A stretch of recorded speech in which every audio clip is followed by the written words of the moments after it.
নমস্কার, দ্য ওয়ালে আপনাদের স্বাগত। আজকের বিষয়, শেখ হাসিনা কেন দেশে ফেরার সিদ্ধান্ত নিলেন। এই বিষয়টি নিয়ে আমি শেখ হাসিনার কাছে প্রশ্ন রেখেছিলাম যে আপনি কেন এই রকম একটা প্রতিকূল পরিস্থিতির মধ্যে দেশে ফেরার সিদ্ধান্ত নিয়েছেন। প্রতিকূল পরিস্থিতিগুলি আপনারা সকলেই জানেন যে 1 নম্বর, শেখ হাসিনার দল আওয়ামী লীগ গত বছরের 12ই মে থেকে সেই দলকে নিষিদ্ধ, তাদের কার্যক্রম নিষিদ্ধ করা আছে, তারা নির্বাচনে অংশ নিতে পারেনি এবং দমন পীড়ন গ্রেপ্তার এই বিষয়গুলি অব্যাহত আছে। আওয়ামী লীগের বক্তব্য, লাখের ওপর তাদের কর্মী সমর্থক তারা কারাগারে বন্দী। এছাড়া শেখ হাসিনা স্বয়ং, তার ওপরে তো মৃত্যুদণ্ডের খাড়া আছে, অর্থাৎ গত বছর 17ই নভেম্বর বাংলাদেশের আন্তর্জাতিক অপরাধ ট্রাইব্যুনাল শেখ হাসিনাকে একটি মামলায় মৃত্যুদণ্ড দিয়েছে, অর্থাৎ তাকে ফাঁসির সাজা দিয়েছে। এটা হলো একটি দিক। আরেকটি দিক হচ্ছে যে বাংলাদেশ সরকার সরকারিভাবে ভারত সরকারের কাছে শেখ হাসিনার প্রত্যর্পণ চেয়েছে। প্রত্যর্পণ একটি আইনি প্রক্রিয়া, অর্থাৎ একজন আসামিকে একটি রাষ্ট্র থেকে আরেকটি রাষ্ট্রের হাতে হস্তান্তর করা। এই যে বিষয়টি, অর্থাৎ বাংলাদেশ সরকার যখন প্রত্যর্পণ চাইছে এবং ভারত সরকার যখন সেই ব্যাপারে নীরবতা পালন করছে, অর্থাৎ উৎসাহ দেখাচ্ছে না হাসিনাকে ফিরিয়ে দেওয়ার ব্যাপারে, তখন স্বয়ং শেখ হাসিনা কেন নিজে থেকে তিনি ঘোষণা করলেন যে তিনি দেশে ফিরবেন এবং তার জন্যে তিনি বাংলাদেশ সরকারের উদ্দেশ্যে তাদের প্রয়োজনীয় প্রস্তুতি নিতে বলেছেন। হাসিনা দেশে ফিরবেন এই ঘোষণাটি নতুন নয়, তবে গত 17ই মে, অর্থাৎ যেটাকে আওয়ামী লীগ শেখ হাসিনারই প্রত্যাবর্তন দিবস হিসেবে পালন করে, 1981-র এই দিনে তিনি ভারত থেকে 6 বছরের উদ্বাস্তু জীবন কাটিয়ে দেশে ফিরেছিলেন। সেই দিনটিতে এবার 17ই মে শেখ হাসিনা কয়েকটি নতুন কথা বলেছেন। 1 নম্বর নতুন কথা হচ্ছে যে তিনি দেশে অবিলম্বে ফিরতে চান। 2 নম্বর, তিনি বাংলাদেশ সরকারের উদ্দেশ্যে বলেছেন যে তার জন্যে ফাঁসির মঞ্চ প্রস্তুত করা হোক, কারণ তার মৃত্যুদণ্ডের সাজা আছে। তিনি বলেছেন যে তাকে কোন কারাগারে রাখা হবে সেইটা প্রস্তুত করা হোক। 3 নম্বর, তিনি বলেছেন যে তার পাসপোর্ট ফিরিয়ে দেওয়া হোক, অর্থাৎ তার যে ডিপ্লোম্যাটিক পাসপোর্ট যেটা মোহাম্মদ ইউনূসের সরকার বাতিল করে দিয়েছে, সেইটাকে বৈধ করে তাকে ফিরিয়ে দেওয়া হোক।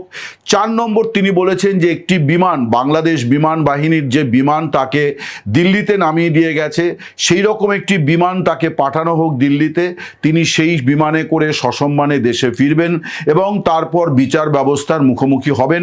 তাতে যদি তার ফাঁসি হয় তিনি ফাঁসির সাজাই মেনে নেবেন। আমি তার কাছে জানতে চেয়েছিলাম যে এই রকম প্রতিকূল পরিস্থিতির মধ্যে তিনি কেন এরকম একটা গুরুতর ঝুঁকিপূর্ণ সিদ্ধান্ত নিলেন।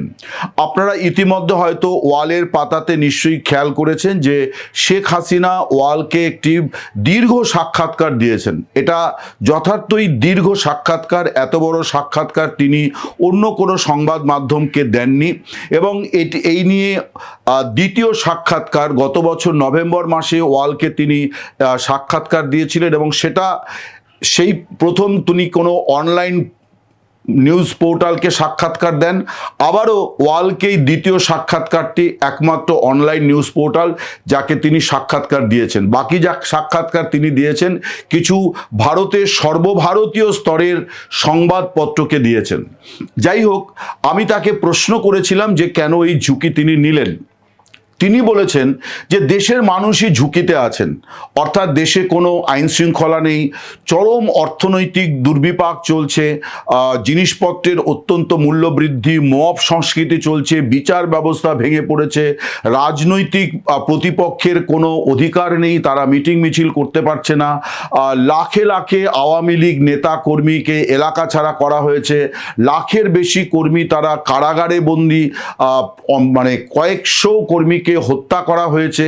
এই রকম অনেক পরিস্থিতির কথা মানে বর্ণনা করে তিনি বলছেন যে আমি তো একটি দলের নেত্রী, ফলে আমার কর্মীরা যেভাবে ওইখানে এই পরিস্থিতি সামাল দিচ্ছেন বা এই পরিস্থিতির মুখোমুখি, তখন আমার যেতে অসুবিধা কি, আমি তো যাবই। এবং তিনি বলছেন যে আমি জানি আমার মৃত্যুদণ্ডের সাজা হয়েছে, যদি বিচারে শেষ পর্যন্ত এই সাজাই বহাল থাকে তাহলে আমার মৃত্যুদণ্ড হবে।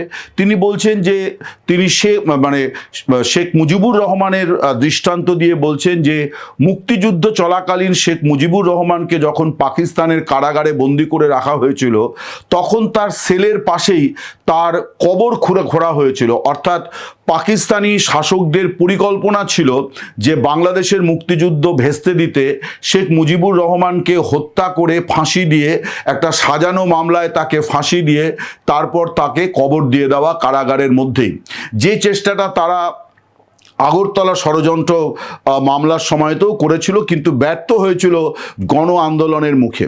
শেখ হাসিনা বলছেন যে সেই বঙ্গবন্ধুর রক্ত আমার শরীরে বইছে, ফলে আমি মৃত্যুকে ভয় করি না, আমি মৃত্যুর মুখোমুখি হতে বিন্দুমাত্র কুণ্ঠিত নই, আমি এ ঝুঁকি নিচ্ছি আমার দল এবং আমার দেশের স্বার্থে। উনি বারে বারে সাক্ষাৎকারে অনেকগুলি জায়গায় তিনি বলেছেন যে শুধু দল নয়, আমি আমার দেশের কথাও বিবেচনা করছি, কারণ বাংলাদেশটাকে যে জায়গা পর্যন্ত আমরা টেনে এনেছিলাম, যে উচ্চতায় এনেছিলাম, সেখান থেকে বাংলাদেশ অনেক পিছিয়ে গিয়েছে, ধ্বংস করে দেওয়া হয়েছে এবং মৌলবাদীরা, জঙ্গিরা তারা এই দেশটিকে এখন চালনা করছে। তিনি বলছেন যে বাংলাদেশ সংসদে এখন মুক্তিযুদ্ধ বিরোধী, যুদ্ধাপরাধী এবং জঙ্গিবাদী মানসিকতার লোকেরা বা এই মতবাদে বিশ্বাসীরা তারা এখন বাংলাদেশ সংসদে আছে।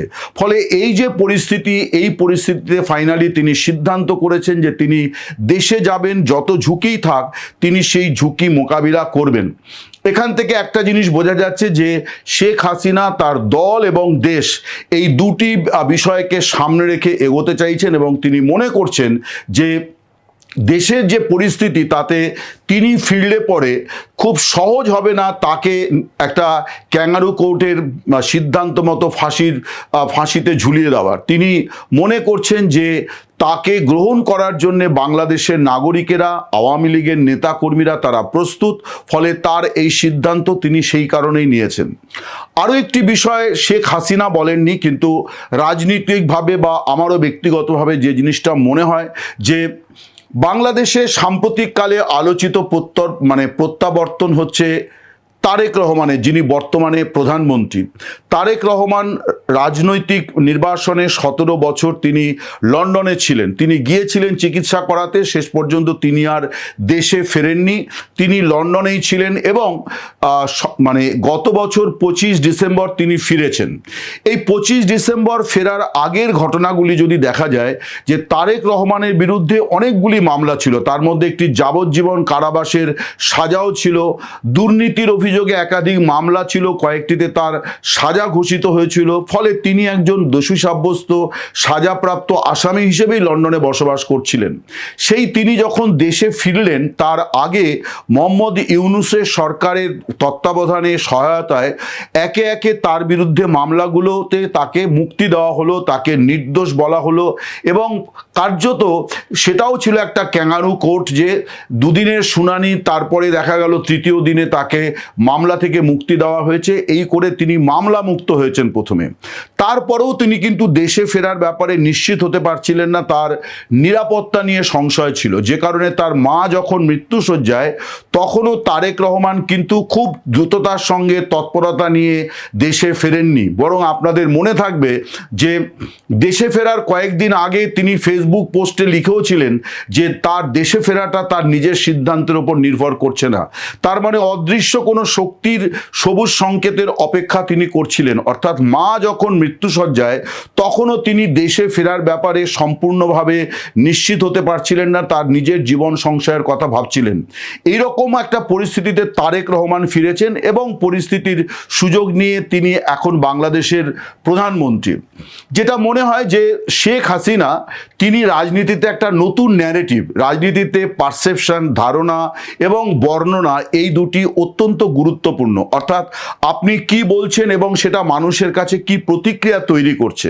ইতিমধ্যে আমি যেটা দেখছিলাম যে শেখ হাসিনার 17 মের ঘোষণার পরে অনেকের মধ্যেই বাংলাদেশের নানা শ্রেণী পেশার মানুষের সঙ্গে কথা বলে যেটা বুঝেছি যে তাদের মধ্যে ইতিমধ্যে এই তুলনাটা শুরু হয়েছে যে তারেক রহমান তিনি কিন্তু নিজেকে মামলা মুক্ত করে নিরাপদে দেশে ফেরার ব্যবস্থা করেছিলেন, অর্থাৎ তিনি নিরাপত্তা সুরক্ষা এই বিষয়ের সম্পূর্ণ নিশ্চিত করেছেন অন্তর্বর্তী সরকার অর্থাৎ মোহাম্মদ ইউনূস সরকারের সঙ্গে বোঝাপড়া করে, যে কারণে বিএনপি অন্তর্বর্তী সরকারের কোনো সিদ্ধান্তেই কখনো আপত্তি জানায়নি এবং তার জন্য এখন তাদের খেসারত দিতে হচ্ছে যখন দেখা যাচ্ছে যে আমেরিকার সঙ্গে বাণিজ্য চুক্তিটা আসলে বাংলাদেশকে বিক্রি করে দেওয়া, সেই চুক্তিটাও কিন্তু বিএনপি বিরোধিতা করেনি। এমনকি অন্তর্বর্তী সরকারের সাবেক উপদেষ্টারা বলছেন যে বিএনপি এবং জামায়াতে ইসলামী এই দুটি দল এই চুক্তি সম্পর্কে সম্পূর্ণ ওয়াকিবহাল ছিল, কারণ খসড়া চুক্তির কপি দুটি দলকেই পাঠানো হয়েছিল। অর্থাৎ তারেক রহমান তিনি দেশে ফিরেছিলেন তখন তিনি কোনো রাজনৈতিক এবং ব্যক্তিগত ঝুঁকি নেননি।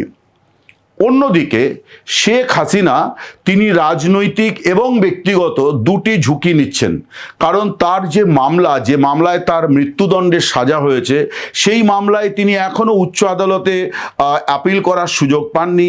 এখনো পর্যন্ত তিনি রাষ্ট্রসংঘের বিভিন্ন সংস্থার কাছে দরবার করছেন যে তার মামলাটিতে তারাও যাতে হস্তক্ষেপ করে এবং তিনি যাতে একটি ন্যায় বিচার পান। তিনি বলছেন যে বিচারের মুখোমুখি হতে আমার কোনো ভয় নেই, কিন্তু আমাকে ন্যায় বিচার নিশ্চিত করা হোক। কিন্তু এই ন্যায় বিচার কবে নিশ্চিত হবে এর জন্য তিনি আর অপেক্ষা করতে রাজি নন। তিনি এটা জানেন যে ন্যায় বিচারের না পাওয়ার সম্ভাবনা তার অনেক বেশি, এই ঝুঁকি আছে। তার কারণ বাংলাদেশের বিচার ব্যবস্থাটা ঠিক কেমন সেটা কিন্তু এই অন্তর্বর্তী সরকারের সময় আরও তীব্র হয়েছে, অনেকটাই স্পষ্ট হয়েছে যে ভার্চুয়ালি সরকারের কথাতেই শিলমোহর দিয়ে দিচ্ছেন বিচারপতিরা। এই রকম পরিস্থিতিতেও শেখ হাসিনা যে সিদ্ধান্তটি নিয়েছেন সেটি আসলে এই দিক থেকেও একটা বিষয় যে তাকে আসলে লড়াই তো করতে হবে তারেক রহমানের নেতৃত্বাধীন সরকারের বিরুদ্ধে, বিএনপির বিরুদ্ধে। ফলে এই লড়াইয়ে তিনি খানিকটা তার সাহস, তার দূরদর্শিতা এবং মূলত সাহসের যে বার্তা তিনি দিয়েছেন সেটা তার দলকে ইতিমধ্যেই অনেকটা চাঙ্গা করেছে। ইতিমধ্যেই দলের মধ্যে এই বিষয়টি প্রবলভাবে এসছে যে নেত্রী যার মাথার উপরে ফাঁসির সাজা ঝুলছে, যে কোনো সময় তাকে ফাঁসি কাঠে ঝোলানো হতে পারে, এইটা জানা সত্ত্বেও তিনি দেশে ফিরবেন বলে জানিয়ে দিয়েছেন এবং অনুমান করা যায় যে ভারত সরকারকেও তিনি হয়তো জানিয়েছেন। কারণ আমি এই প্রশ্নটি তাকে করেও ছিলাম, তিনি বলেছেন যে তার এই সিদ্ধান্ত নেওয়ার ক্ষেত্রে ভারত সরকারের কোনো ভূমিকা নেই, তাদের কোনো পরামর্শের বিষয় নেই। এই সিদ্ধান্ত তার নিজস্ব এবং কবে এবং কিভাবে তিনি ফিরবেন সে সিদ্ধান্ত তার নিজের। সেখানেও ভারত সরকারকে তিনি কোনোভাবেই সংযুক্ত করতে চান না। তিনি বলেছেন ভারত একটি সার্বভৌম গণতান্ত্রিক রাষ্ট্র, তারা তাদের মতো করে সিদ্ধান্ত নেবে, তার প্রত্যর্পণের ব্যাপারে যে কি সিদ্ধান্ত নেবে সেটা ভারত সরকারের নিজস্ব বিষয়, তিনি সেখানে কোনোভাবেই নাক গলাতে চান না। কিন্তু তিনি মনে করেন যে তিনি একজন বাংলাদেশের নাগরিক হিসেবে তার ন্যায় বিচার পাওয়ার অধিকার আছে, তার রাজনীতি করার অধিকার আছে। একটি বিশেষ পরিস্থিতিতে তাকে দেশ থেকে চলে আসতে হয়েছিল। তিনি বলছেন যে আমি তো পালাইনি, আমাকেই বিমান বাহিনীর বিমান দিল্লিতে পৌঁছে দিয়ে গিয়েছে এবং সেটা বিমানে ওঠার পর আমি জানতে পেরেছিলাম যে এই রকম একটি সিদ্ধান্ত হয়েছে। তার কারণ নিরাপত্তা আধিকারিকরা তাকে বলেছিলেন যে দেশে আপনার পক্ষে থাকাটা ঝুঁকিপূর্ণ, যে কোনো সময় আপনার ওপর আক্রমণ হতে পারে। তার কারণ অভ্যুত্থানকারীদের অনেকেরই মূল উদ্দেশ্য হচ্ছে আপনাকে হত্যা করা। শেখ হাসিনা বলেছেন যে এই রকম একটা পরিস্থিতিতে তিনি দেশ ছেড়েছিলেন, স্বভাবতই তিনি এখন দেশে ফিরতে চান। যেটা বোঝা যাচ্ছে যে শেখ হাসিনা একদিকে তার দলকে চাঙ্গা করার সিদ্ধান্ত নিয়েছেন, যে তিনি এই ঝুঁকিটা নিচ্ছেন, ফলে দেশে যারা লড়াই সংগ্রাম করছে তারা আরও বেশি চ্যালেঞ্জিং মোডে আন্দোলন সংগ্রাম করবেন, এইটা একটা।